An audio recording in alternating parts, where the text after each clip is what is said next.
আমরা আমরা আমরা কথা বলবো, সেই মানুষটির সঙ্গে যিনি বিপ্লবী রণজিৎ দাশগুপ্তর ছেলে সন্তান এখনও আছেন, আমাদের যিনি প্রতিবাদ করছেন ঘটনাটার সঙ্গে। আমরা তার সঙ্গে কথা বলেছিলাম। রণজিৎবাবু, কেমন লাগছে আপনার মেদিনীপুরে, কি হচ্ছে এগুলো?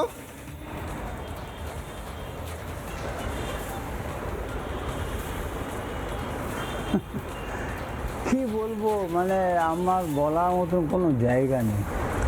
এই যে জায়গাটা, এটা 1931 সালে ইংরেজের বিরুদ্ধে যারা লড়াই করেছিল, যারা বিপ্লবী ছিল, আজকে তারা সন্ত্রাসবাদী তৈরি হয়ে যাচ্ছে। এইখানটা আমার কাছে একটা প্রশ্নবোধক চিহ্ন দাঁড়িয়ে যাচ্ছে যে ক্ষুদিরাম গান্ধীজি বা আপনার বিনয় বাদল দীনেশ বলুন বা আনুষঙ্গিক যত বড় নেতা, তারা আজকে তারা সন্ত্রাসবাদ তৈরি হয়ে গেল। এর মতন বলার মতো আমাদের কিছু নেই। কি আর বলবো, বলার কিছু নেই। আপনি যখন কথা বলছেন আপনার গলা বসে যাচ্ছে, এতটাই কষ্ট পেয়েছেন, আমরাও একই কষ্ট পেয়েছি, একই দুঃখ বেদনা আমাদের মধ্যেও। আমরা রিপাবলিক সেই জন্য সবার আগে খবরটা মানুষের কাছে পৌঁছে দিয়েছিলাম। কিন্তু একটা জিনিস তো বুঝতে হবে, এই এই এটা তো ভুল নয়, এটা তো পাপ। স্বাধীন দেশে পাপ করছে। এটা আপনাদের মেদিনীপুরের মানুষরা কি করছেন? এই পাপ, এত বড় পাপ।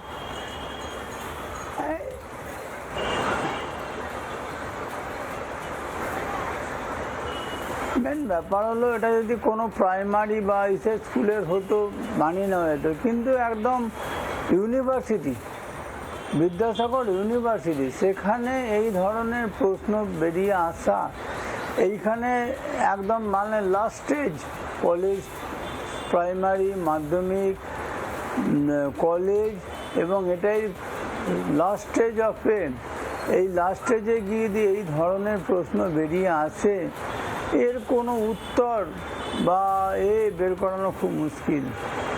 কেননা আমার বাবা ছাড়া যারা মেদিনীপুরের 31, 32, 33-এ যারা বিপ্লব করে গেছে, যারা বাবা মায়ের কোল থাকতে তাদের সন্তানকে হারিয়ে ফেলেছে, শুধু তারা আজকে বেঁচে নেই। বেঁচে থাকলে হয়তো বলতো যে আমরা কেন ইংরেজের বিরুদ্ধে যুদ্ধ ঘোষণা করেছিলাম। আমরা কি এই সে তকমা নেওয়ার জন্য? আমি জানি না এটা কত বড় অন্যায় বা কত কুরুচিকর কথা প্রশ্ন উঠেছে, আমার জানা নেই। এটা কুরুচিকর, এটা কুরুচিকর, এটা অশালীন, এটা বর্বর আলোচনা। কুরুচিকর, হ্যাঁ,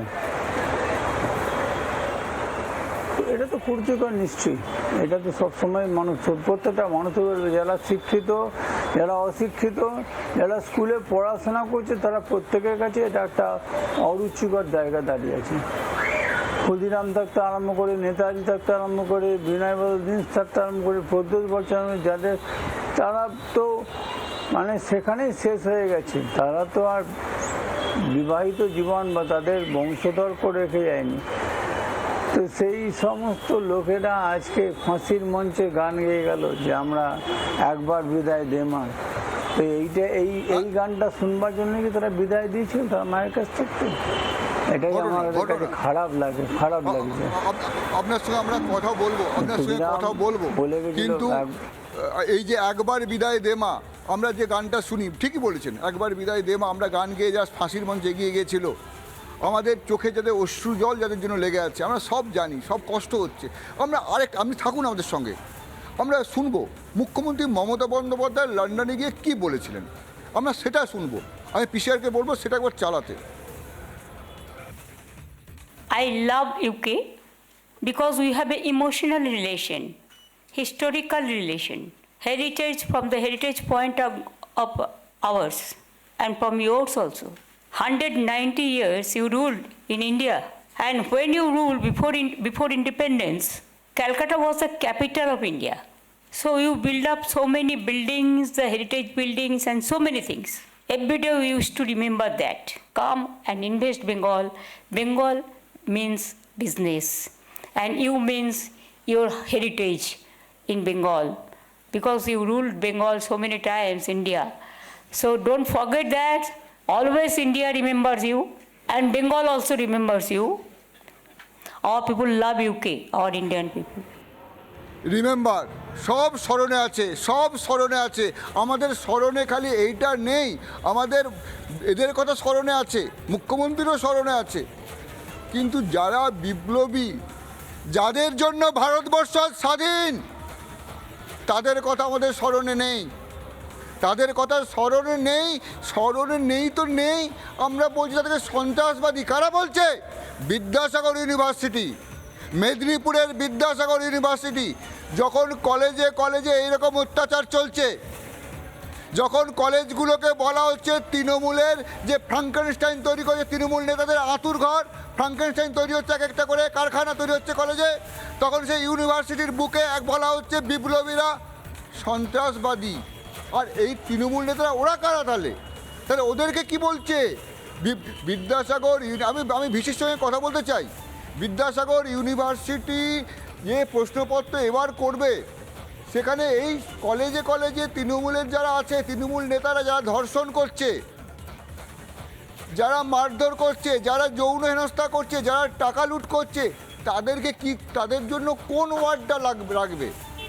মানে আমি বলছি বিপ্লবীদের তো সন্ত্রাসবাদী ওয়ার্ডটা দিয়ে দেওয়া হলো, কিন্তু এদের জন্য কোন ওয়ার্ডটা থাকবে? আমার সঙ্গে আছেন নিশ্চয়ই বিপ্লবীর সন্তান রণজিৎ বাবু, শুনতে পাচ্ছেন? আপনি শুনতে পাচ্ছেন আমার কথা? আমি যেটা বলতে চাইছি, এদের জন্য কোন ওয়ার্ড থাকবে? বিপ্লবীরা সন্ত্রাসবাদী, তাহলে এরা কারা? আমি শুনতে পাচ্ছি। রণজিৎ, আপনি ভাবুন, আপনি বলুন, যদি বিপ্লবীরা সন্ত্রাসবাদী হয়, এই যে তৃণমূলের নেতারা যারা বেলাল্লাপনা করছে, তারা কি? তাদের জন্য প্রশ্নপত্রে কোন ওয়ার্ড লেখা হবে? হ্যাঁ,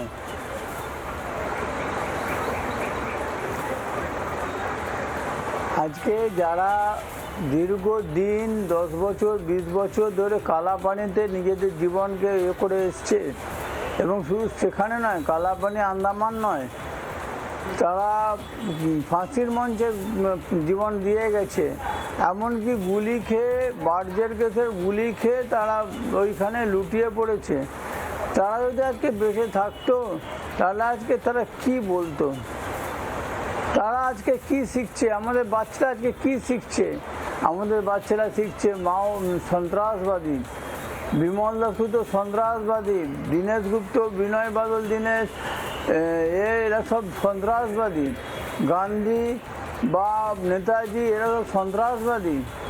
এর কোনো মূল্যায়ন নেই, এর কোনো উত্তর নেই আমার কাছে, আমার ভাষা নেই বলার।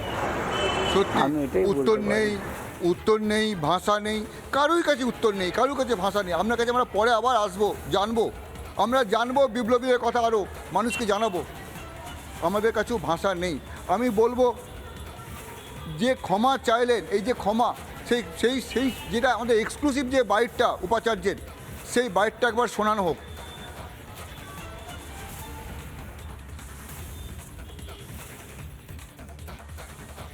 কথা বলি স্যার, স্যার একটু কথা বলি স্যার। বলছি একটার সময় প্রেস কনফারেন্স ডেকেছি স্যার, একটার সময়। একটু যদি বলে দেন। এক মিনিট, একটার সময় আমি প্রেস কনফারেন্স ডেকেছি, আপনারা একটু কাইন্ডলি আসুন। আচ্ছা স্যার, এটার জন্য কি ইউনিভার্সিটি ক্ষমা চাইছে? দুঃখিত এবং ক্ষমা। দুঃখিত এবং ক্ষমা পায়। আমি ডেকেছি, প্লিজ আসুন, ঠিক। আপনাদের এক্সপ্লেন করবেন কী হয়েছে, আর আমি অ্যাকশন নিচ্ছি। ওকে স্যার, ওকে। আজকে অ্যাকশন, স্টার্ন অ্যাকশন।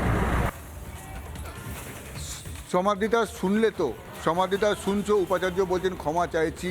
এই ক্ষমা চাওয়া, ক্ষমা চাওয়া, ক্ষমা চাওয়া, রিপাবলিক না দেখালে ক্ষমা চাইতেও না, আজকের ক্ষমা চাইছে সমাধিতা, এই অবস্থা।